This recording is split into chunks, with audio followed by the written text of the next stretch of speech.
Good morning, student. Welcome to our YouTube channel. Let's learn English. তো আমার নাম মোহাম্মদ সেলিম, আমি একজন পেশায় শিক্ষক। বিহার গভর্নমেন্টের আন্ডারে আমি একজন স্কুল টিচার। তো আজকে আমরা একটা ছোট্ট টপিক নিয়ে আলোচনা করব। টপিকটা হলো কি এম ইজ আর এর ব্যবহার।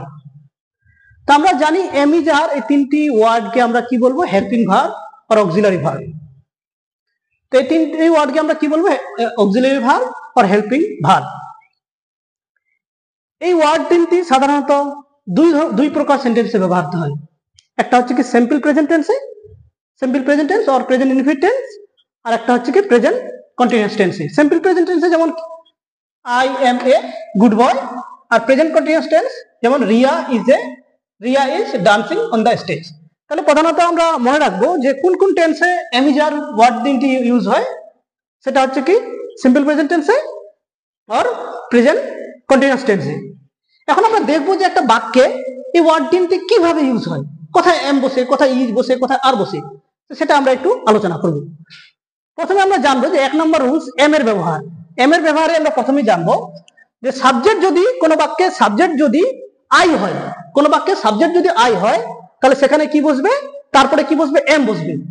কোনো বাক্যে সাবজেক্ট যদি আই হয়, যেমন সিম্পল প্রেজেন্ট টেন্সে আর প্রেজেন্ট কন্টিনিউয়াস টেন্সে সাবজেক্ট যদি আই হয় তারপরে আমরা কি বসবো, এম বসাবো। যেমন আই এম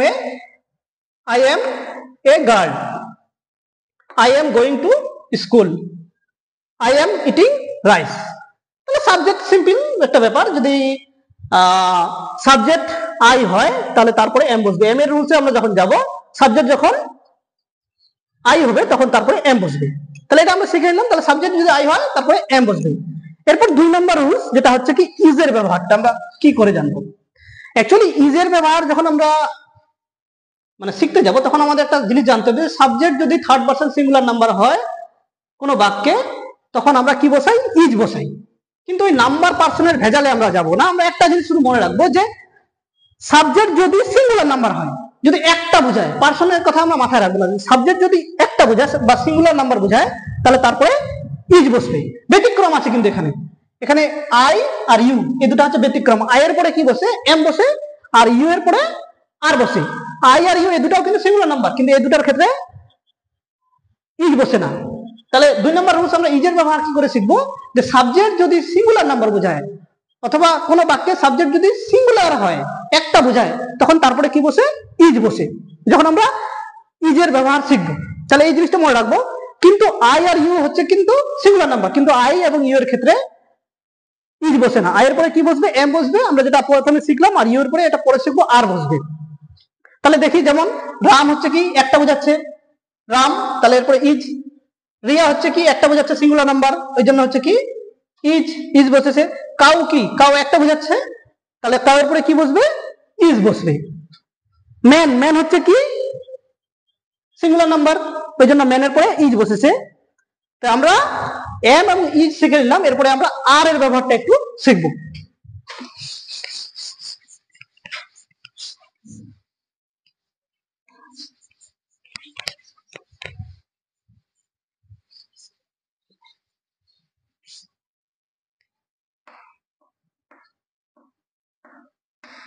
আর এর ব্যবহারটা হচ্ছে কি ইজের ব্যবহারের উল্টো। ইজে আমরা কি শিখেছিলাম, যে সাবজেক্ট যদি সিঙ্গুলার নাম্বার হয় তাহলে সাবজেক্ট বা কর্তা যদি সিঙ্গুলার নাম্বার হয় তারপরে কি বসবে, ইজ বসবে। আর এর ক্ষেত্রে তারা উল্টা, সাবজেক্ট বা কর্তা যদি প্লুরাল হয় তারপরে কি বসবে, ইজ বসবে। সাবজেক্ট বা কর্তা যদি প্লুরাল নাম্বার হয়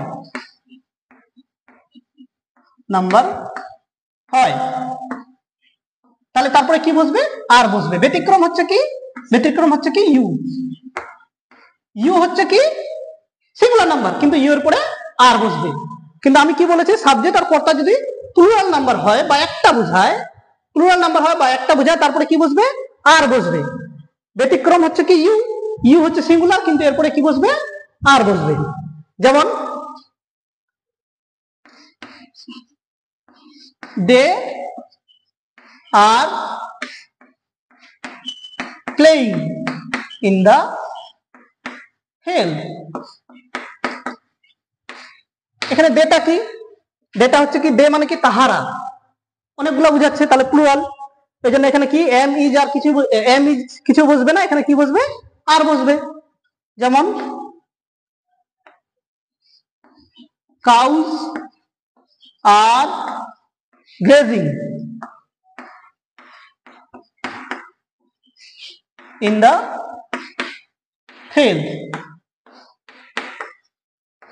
তাহলে এখানে কি, কাউজ মানে কি, কাউ মানে একটা গরু, আর কাউজ মানে অনেকগুলা গরু। তাহলে সাবজেক্ট, আমরা রুলসে কি বলেছি, সাবজেক্ট বা কর্তা যদি প্লুরাল নাম্বার হয় তাহলে তারপরে কি বসবে, আর বসবে। তাহলে কাউজ মানে কি অনেকগুলো গরু, ওই জন্য এরপরে কি বসবে, আর বসবে। Cows are grazing in the field মানে কি, এখানে কি, তাহলে কাউজ প্লুরাল, এই জন্য এখানে আর বসছে। আরো দু চারটা উদাহরণ আমরা নিই।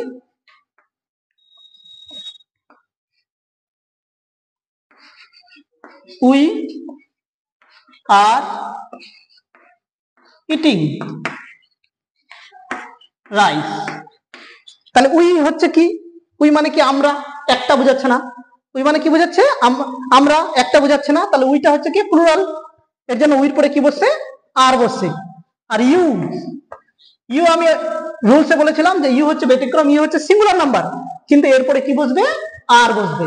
ইউ হচ্ছে কি সিঙ্গুলার নাম্বার, আমি কি বলেছিলাম রুলসে যে সাবজেক্ট যদি সিঙ্গুলার নাম্বার হয় তারপরে ইজ বসে, কিন্তু ইউটা হচ্ছে সিঙ্গুলার নাম্বার, কিন্তু এখানে ইয়ে হচ্ছে কি ব্যতিক্রম, এখানে ইউ এর পরে কি বসবে, আর বসে। তাই you are a good student. তাহলে কি ইউ এর পরে আর বসবে। এখন আমরা একটু প্র্যাকটিস করব কয়েকটা।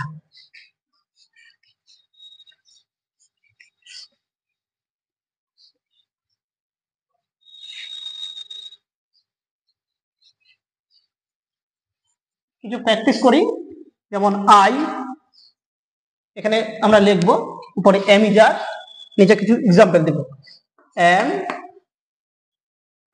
অবলিক ইজ অবলিক আর।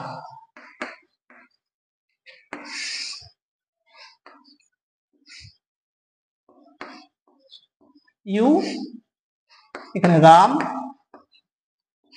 এখানে হবে কাউস, এখানে হবে দে, এখানে হবে উই, এখানে হবে রিয়া,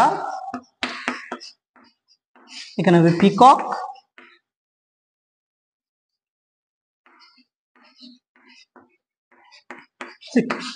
তাহলে এখানে আমরা দেখবো এই ওয়ার্ডগুলির মধ্যে কোথায় কি বসবে। আয়ের পরে কি বসবে আমরা জানি, সাবজেক্ট বা কর্তা যদি আই হয় তারপরে আমরা কি বসবে, তারপর কি বসবে, এম। ইউ, ইউ হচ্ছে কি সিঙ্গুলার নাম্বার, কিন্তু আমি রুলসে বলেছিলাম যে ইউ এর পরে সবসময় কি বসে, আর বসে। ইউ হচ্ছে সিঙ্গুলার নাম্বার, কিন্তু এর ব্যতিক্রম, সিঙ্গুলার নাম্বার হয়েও এরপরে আর বসে। রাম, রাম হচ্ছে কি সিঙ্গুলার নাম্বার, একটা বোঝাচ্ছে, তাহলে রামের পরে কি বসবে, ইজ। আর কাউজ হচ্ছে কি প্লুরাল নাম্বার, আমি বলেছিলাম সাবজেক্ট বা কর্তা যদি একের বেশি বোঝায় বা প্লুরাল নাম্বার হয় তারপরে কি বসবে, আর বসবে। এরপরে দে, দে হচ্ছে কি, দে হচ্ছে অনেকগুলো সংখ্যা বোঝাচ্ছে, দে মানে তাহারা, তাহলে এটা প্লুরাল নাম্বার হচ্ছে, প্লুরাল নাম্বার বোঝাচ্ছে, ওই জন্য দের পরে কি বসবে, আর। উই, উই মানে আমরা, তো উইটা হচ্ছে কি প্লুরাল, উই হচ্ছে কি প্লুরাল প্রোনাউন, এই জন্য উইয়ের পরে কি বসবে, আর।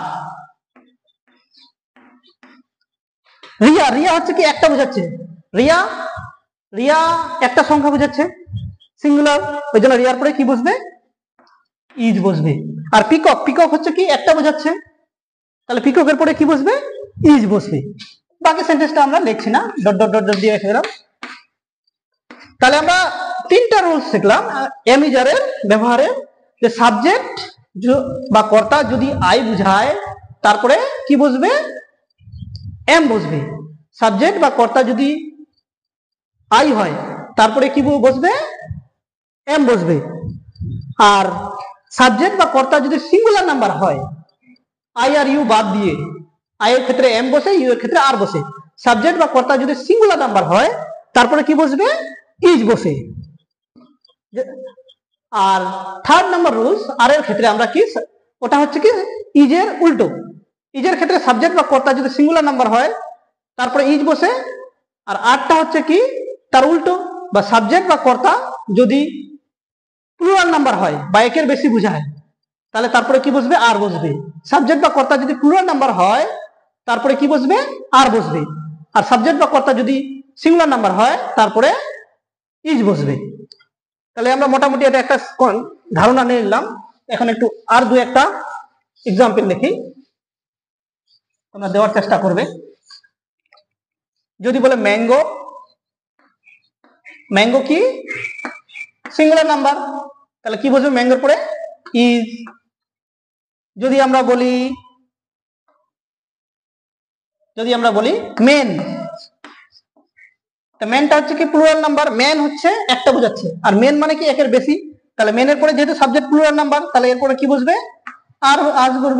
আর বসবে। আর যদি বলে ম্যান, ম্যানটা হচ্ছে কি সিঙ্গুলার নাম্বার, তো মেনের পরে ইজ বসবে। তাহলে আমরা তিনটা কনসেপ্ট মোটামুটি শিখে নিলাম। আর সাবজেক্ট যদি আই হয় তাহলে এরপরে কি বসবে? এম বসবে। মোটামুটি আমরা শিখে নিলাম সাবজেক্ট বা কর্তা যদি আই হয় তারপরে এম বসে, আর সাবজেক্ট বা কর্তা যদি সিঙ্গুলার নাম্বার হয় ব্যতিক্রম আই আর ইউ তাহলে তারপরে কি বসে? ইজ বসে। আর সাবজেক্ট বা কর্তা যদি প্লুরাল নাম্বার হয় তারপরে আমরা কি বসাবো? আর বসাবো। তাহলে এটা আজকের এই টপিকটা এখান থেকে রাখি, বাকি নেক্সট টপিক নিয়ে আসবো।